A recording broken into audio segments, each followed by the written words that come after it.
सुप्रभात बच्चों, कैसे हो आप सब? स्वस्थ हो? आशा करती हूँ कि आप सब स्वस्थ होंगे। मैं आपकी हिंदी अध्यापिका आज आपको बेटा आपकी व्याकरण पुस्तक में मैं आज आपको पढ़ाऊंगी मात्राएं। क्या पढ़ाऊंगी आज आपको? मात्राएं। मात्रा किसे कहते हैं? मात्रा किसे कहते हैं? व्यंजन का स्वर के साथ मेल होने पर क्या होता है बेटा? मात्रा बन जाती है। जब व्यंजन के साथ स्वर मिलते हैं तो क्या होता है? मात्रा का रूप धरते हैं, वो मात्रा का रूप धारण कर लेते हैं। लेकिन क्या होता है, जो व्यंजन और जो स्वर होते हैं ये मिलकर क्या बनाते हैं? शब्द भी बनाते हैं। क्या बनाते हैं? शब्द भी बनाते हैं। स्वर और व्यंजन भी मिलकर क्या बनाते हैं? शब्द बनाते हैं। क्या बनाते हैं? शब्द बनाते हैं। जैसे कि आपके पास उदाहरण है, जैसे कि ए, आई, न, क। यहाँ पर क्या है बेटा? यहाँ पर क्या है? पहले क्या है? यहाँ पर आई। आई आपका क्या होता है? ये स्वर होता है। जब पहले स्वर आ जाता है, कोई भी शब्द होता है, जब उसमें पहले स्वर आ जाता है और उसके बाद में अगर व्यंजन आता है तो जो स्वर होता है वह अपने मूल रूप में ही रहता है। क्या रहता है? अपने मूल रूप में ही होता है। जैसे ऐनक। जैसे एक उदाहरण और देखिए इसका, ए प्लस ब। अब ये क्या है बेटा? यहाँ पर जो आपके पास जो स्वर है ये मूल रूप में है, लेकिन इसके साथ साथ क्या होता है कि कोई भी व्यंजन अगर ए रहित है, ए स्वर रहित है, तो क्या करते हैं हम कि उसके बाद में अगर कोई भी स्वर आ जाता है तो वह किसका रूप धारण कर लेता है? मात्रा का रूप धारण कर लेता है। जैसे कि हमारे पास है क प्लस आ।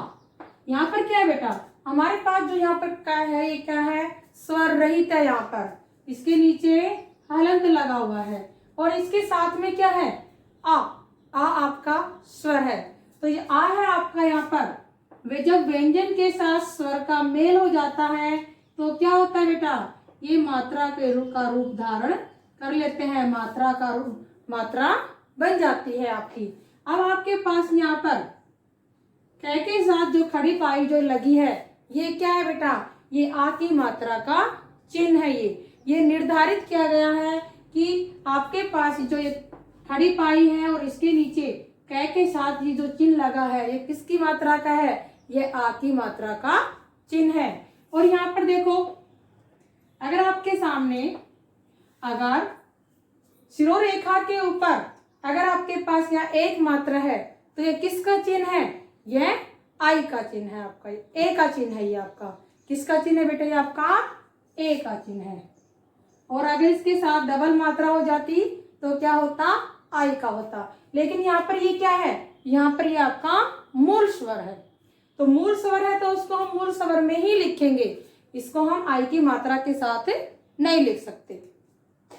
अब देखिए, मात्रा की मात्रा किसे कहते हैं? किसे कहते हैं? स्वरों के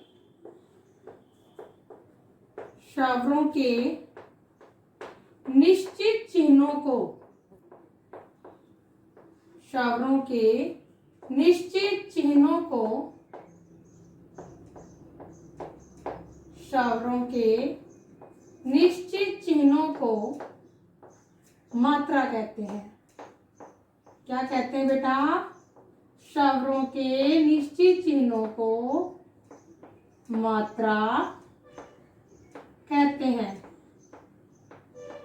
क्या होता है बेटा?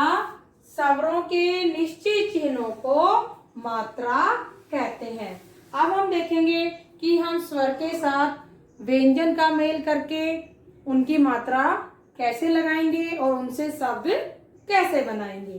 तो सबसे पहले हम यहाँ लिखेंगे, पहले तो हम स्वर और उसकी स्वर, मात्रा, व्यंजन के साथ मात्रा और फिर उनसे जो शब्द बनेंगे उन सबको हम अलग अलग लिखेंगे। क्या करेंगे, उन सबको हम अलग अलग लिखेंगे यहाँ पर।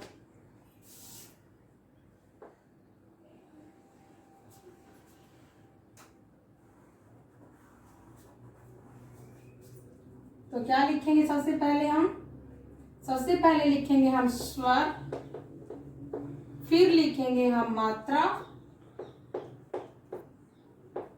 क्या लिखेंगे बेटा, पहले हम स्वर लिखेंगे, फिर मात्रा लिखेंगे, फिर लिखेंगे हम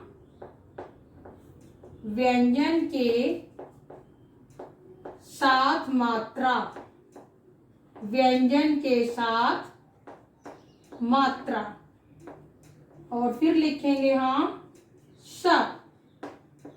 क्या लिखेंगे, शब्द लिखेंगे।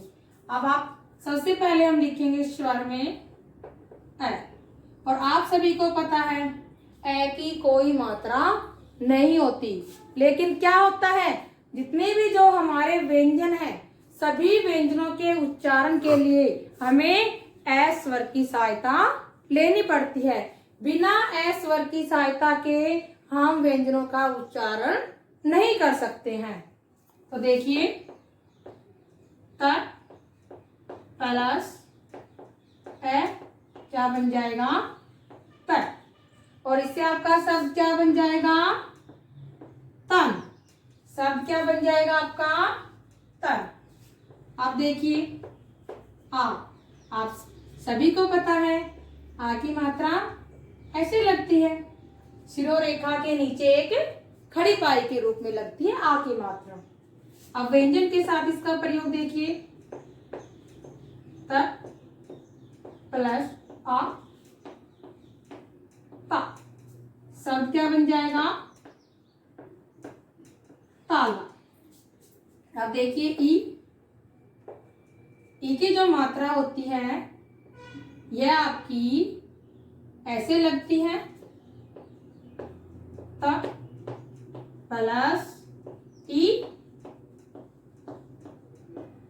ती, शब्द क्या बन जाएगा, तिनका। शब्द क्या बन जाएगा आपका बेटा, तिनका। ई देखो बेटा, ये आपकी हर्ष ई है और ये आपकी दीर्घ ई है यहाँ पर।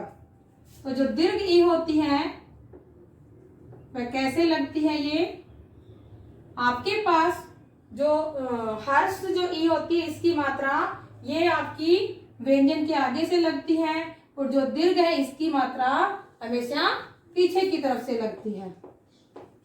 त प्लस ई ती, शब्द क्या बन जाएगा, तीर। ऊ की जो मात्रा होती है ये व्यंजन के नीचे लगती है। त प्लस ऊ क्या बन जाएगा बेटा आपका, तू, और तू से आपका क्या शब्द बन जाएगा, तुम।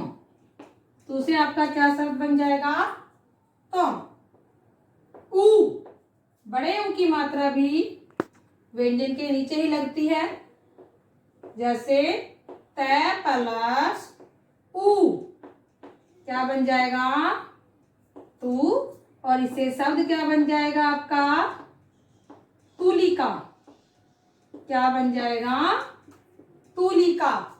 उसके बाद में है आपके पास री की जो मात्रा होती है ये भी आपकी व्यंजन के नीचे ही लगती है, त प्लस री त्रि, शब्द क्या बन जाएगा, तृण। शब्द क्या बन जाएगा, तृण। एक ही मात्रा शिरोरेखा के ऊपर जब एक मात्रा होती है तो ये आपकी एक ही मात्रा होती है, प्लस ए ते, शब्द क्या बन जाएगा, ते। शब्द क्या बन जाएगा आपका, ते। अब आई की जो मात्रा होती है कैसे होती है, शिरोरेखा के ऊपर दो मात्रा होती है, दो मात्राएं होती हैं यहाँ पर, त प्लस आई ते ताई। शब्द क्या बन जाएगा? तैरना। उसके बाद में देखिए बेटा, ओ की जो मात्रा होती है यह खड़ी पाई के ऊपर एक मात्रा होती है, जैसे त प्लस ओ तो। और शब्द क्या बन जाएगा? तोता। शब्द क्या बन जाएगा आपका? तोता। आप देखिए, आउ। आउ की जो मात्रा होती है यह खड़ी पाई के ऊपर यहाँ दो मात्रा होती है, तो क्या होगा? देखिए, त प्लस आउ ताउ। शब्द क्या बन जाएगा? तौलिया। शब्द क्या बन जाएगा आपका? तौलिया। इसके साथ साथ बेटा आपको ये भी देखना है, जो ये मात्राएं होती हैं ये कैसे लगती हैं। देखो, आपके पास देखो ए की तो कोई मात्रा होती नहीं है। उसके बाद आ की जो मात्रा होती है ये हमेशा व्यंजन के बाद में लगती है। ई की मात्रा व्यंजन से पहले लगती है। ई की मात्रा व्यंजन के बाद में लगती है। उ की मात्रा व्यंजन के नीचे, उ की भी मात्रा व्यंजन के नीचे, री की मात्रा व्यंजन के नीचे, ए की मात्रा व्यंजन के ऊपर, आई की मात्रा भी व्यंजन के ऊपर लगती है, ओ की मात्रा भी व्यंजन के ऊपर लगती है, और आउ की मात्रा भी व्यंजन के ऊपर लगती है। रे में जो उ और उ की जो मात्रा होती है, रे में उ तथा और